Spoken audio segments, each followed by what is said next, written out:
Hey, I don't go to too many card shows, to be honest. Or at least I don't typically actually even buy too many things from card shows.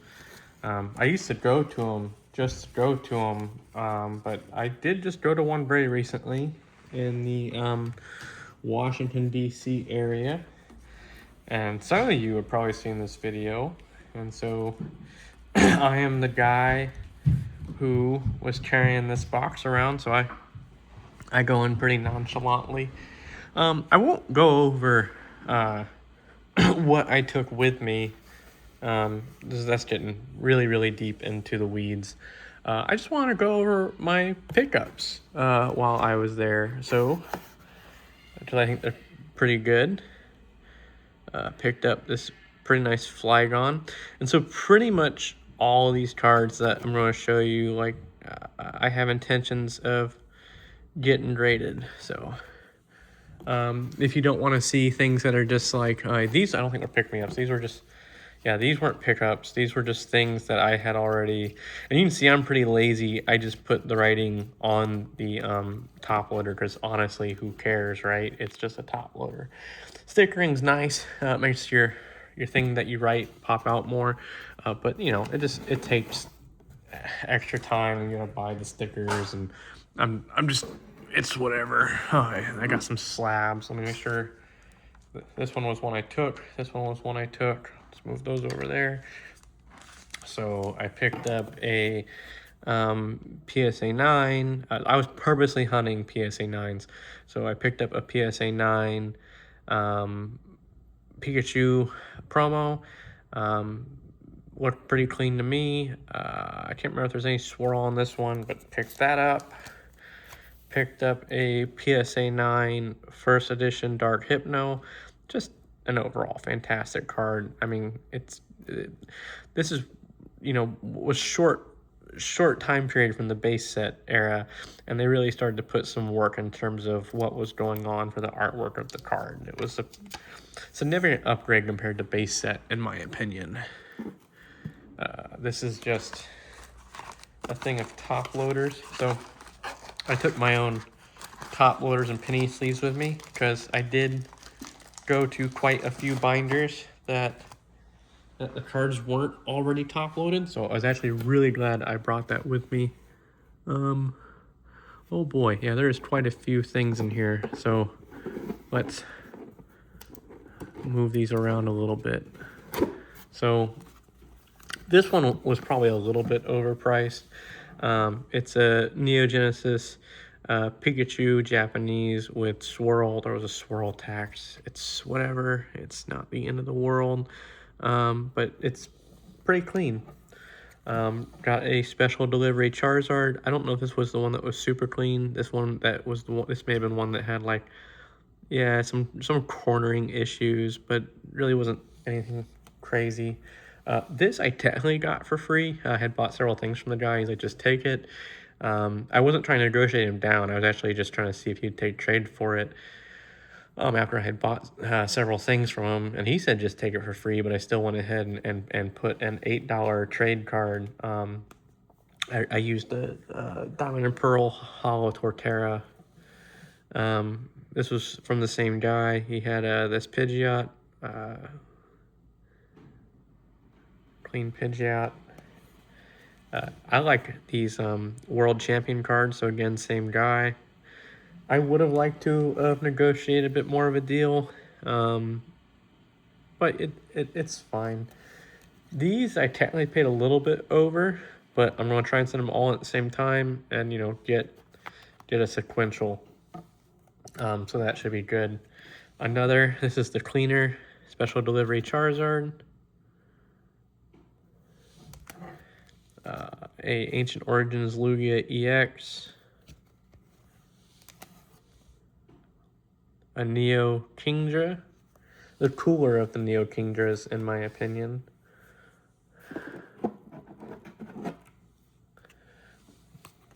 Picked up an Electivire.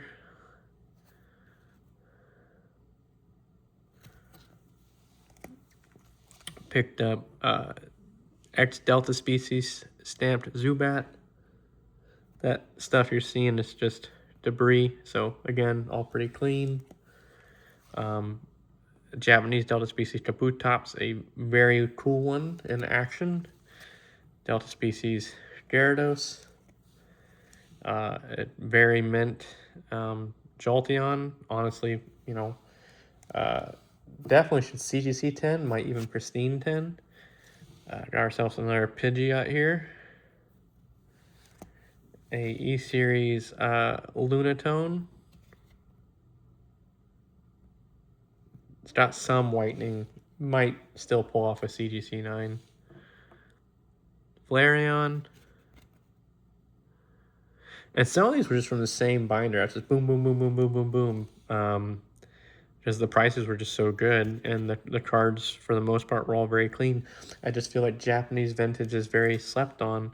The only thing I didn't like about this Aggron is the top here. There's a fold going on with it. I probably should have negotiated this one. I just, again, I was pretty happy with the fact of how well the cards were. This is a very clean, heavy swirl. Japanese Dark Magneton. I mean, it's very clean, very crisp.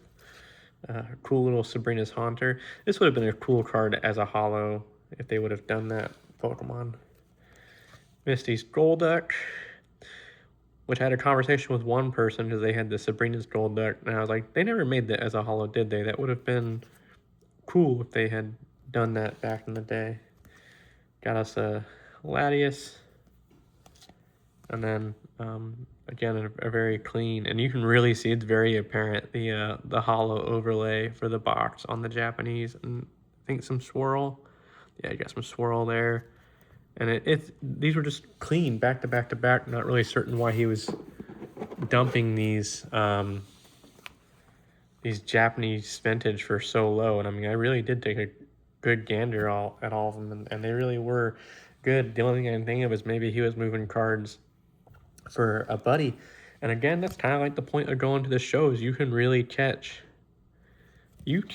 some bangers. And I wasn't like the first one in this binder. This was after like 4 or 5 hours into the show had been going on, and people were just kind of just lightly grazing the binder. Most of these came from the same binder, and I just picked out nearly every last thing out of the binder, and then some people were kind of upset, but he had been there for 5-6 hours. He was happy. He was relieved. He just sold a whole bunch of cards at once. Really, no questions asked, no issues. So I wasn't rude. People were being. This one was just a pick me up. This would have been cool as a holo too. Or if they had just done the laser holo, like if they did, selective holos back then. That one's not in perfect condition. I'm not really worried about it with it being $3. I mean, honestly, for most of these with the prices, you really don't even have to look at them all that hard. You just go, hey, man, it's, small gamma, super strong swirl. Again, these were just boom, boom, boom, just fantastic cards. And again, Japanese vintage it's really, I don't know if he just wasn't with the times, because honestly, it's been kind of known that Japanese vintage is running. So I'm just so surprised. And this was a fairly seasoned vendor, so I'm just going to stop showing you the back. It's not really anything wrong with them. I just, most of the meat and potatoes is the front art of the card. And not all of these are perfect by any means. This is cool because this is the Crystal Beach of the Crystal Gardens Guardians set. So now this next one I'm about to show you, I did not pick it up because it was low punny. I just picked it up because again it was it was in the binder, and I know low punny is followed. And hey man, I'm all about the holding on to a little bit of collection, a little bit of investment, and moving forward. There's still more.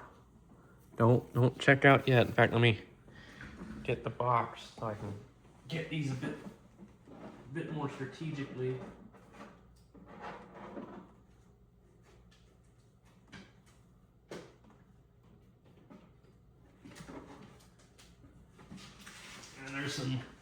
there's some slabs in there too still. So picked up a Power Keeper Charizard, which is funny because I had just sold or graded one of those. This is a great Manaphy. Don't sit on this. And yeah, these are like the prices or less that I paid for these cards. The ones you're seeing with at least the prices on them. I know this isn't the Radiant Collection Reshiram, but again, they're clean copies, and then this was a great deal. This card should, once graded, will be like $500. Again, I just think he slept on it. It's always been kind of on this card's worth money, but I think maybe he just didn't. I guess he bought it for 53, and he thought, oh, I'll just sell it for 100. I don't know what the number on the back was. This one was kind of a 50-50 gamble. So I just went ahead and went with it. I probably could have left that one behind. This one I actually didn't even check the back. It's really not bad, and I don't know if that's his inventory marker or if he paid $139 for it. And then a super clean Electrode. I was so close. I was letting one guy flip a binder with me, like, flipping the pages, and he picked up the Holland stamped Electrode, and I should have grabbed it sooner. First edition PSA 9 Dark Slowbro. I took a close look at it. It should definitely reach CGC 10. Got a PSA 9 Hariyama. This should also CGC 10. In fact, I don't even know if there is any CGC 10 in this card because I was trying to find the CGC 10 comp prices, so that was just a gamble. Oh, I had one more ungraded card. Nice clean Kingdra. And then I was actually really surprised they gave me the guard. I didn't even ask for it. There wasn't even a debate over it. 190 slightly on the high end, but I had some trade that I want to get rid of. So I only ended up paying, I think, like $70 for this. And I guess I'll keep the guard for when I go to resell it. So my intentions are to crack these 9s open, and they should get higher CGCs. And the first card of the day, actually, was this card. I probably overpaid, who knows, but I think the pop count for this is only 11. So I said, what the heck, especially since it's already a 4-year-old card. A pop of 11 is pretty good. And I don't think too many people are going to get the pop of this grade. And, the gold black label with this just looks really good. So yeah, that's great. And then just talking about the show in general, it was a good show. There was actually some vendors who only had CGC slabs. I will admit there wasn't too many, but that's a first for me where I've seen nothing but vendors with CGC slabs. So I think we're about to see, again, like I said, some things up and coming. Vendors were still talking about PSA, but deals were being made with cards that were graded in ways that, like, I've never even seen graded cards from some of these companies. So I wouldn't get your panties too much in a bunch in regards to whether you're going to use PSA or not. Pretty much all of these, maybe some will go to tag, but pretty much all of these, the intent is to send them to CGC, even these ones. I mean, obviously not this one. It's already a CGC 10, pristine 10, but pretty much all of these, the intent is to send these to CGC. And of course, make gains off the work of doing all that and the risk. So yeah, overall, pretty good show. Took some percentages off for the things I brought in, but I walked out with more cash than I came. I came with 0 cash, walked out with a good wad of cash, and then walked away still with all this inventory, and then still also had some of my stuff that I brought in, which is still high up stuff that I'm going to list on eBay now. So as much as my wife would have preferred I came all cash, I did this on purpose because of the opportunity that was there. If you come across a great deal, guys, don't look, Don't look a gimp horse in the mouth. So great time. Not all shows are going to be like that. People aren't certain how to handle me, which makes it even more fun for me. And if you haven't been to a card show, you really should go, and you should really try and pace yourself, and also make sure you're keeping track of your inventory. I'm not saying everyone's going to steal, but theft is a factor at these things. You're dealing with small items that are worth lots of money, especially in a time to where people are hurting on money, and this is an opportunity. As far as I'm aware of my inventory wise, nothing was stolen, and I hope for the vendors nothing of theirs were stolen. But overall, go. Um, if nothing else, go with the intent to learn. There was actually quite a few people who were doing that from what I could tell. They were there with just the intent to learn, and they just kind of walked around with their kids, and every now and then they might pick something up, but they would generally just talk to the vendors. And honestly, I think the vendors are perfectly fine with that. Even when their tables were busy, they were still trying to entertain conversations. But also, if you aren't buying something, let the vendor handle their business. They are there, they paid to be there, let them handle business, and then, allow them to finish it up, and they'll get back and talk to you. Um, I didn't see anything too crazy. Some people apparently had some good pulls. Someone pulled some sort of One Piece manga card, Luffy manga, I believe. There was a bunch of shouting and clapping, and overall, it's a good time. It's pretty funny. I don't know if your experience is always going to be like mine. This isn't my first show, but this was a pretty good haul. And for those who are on the fence about it, um, you know, go to a show to where it's $5 entry fee or less. Honestly, though, I say go to a show that has a $5 entry fee because just that little fee, that little $5 entry fee, tends to at least to bring in better vendors, because they know that they're hopefully going to have a better audience, and typically those vendors pay a little bit higher for the table as well. And you want better vendors. Nearly every last person told me, like, even when they pulled things up and they had the prices wrong, they were like, "Oh man, yeah, no, let's I gotta go lower on that price." And when I was doing things for trades and sales, I had one guy say, "Hey man, you got this too low," and I was like, "Well, I was doing that on purpose for you." And he's like, "No, no, no, we'll do it this way." And of course, he still did his percentage, but he at least raised the principal base price we were working off of. So I had a great time. Hopefully, if you do go, you know, you learn and you have a good time.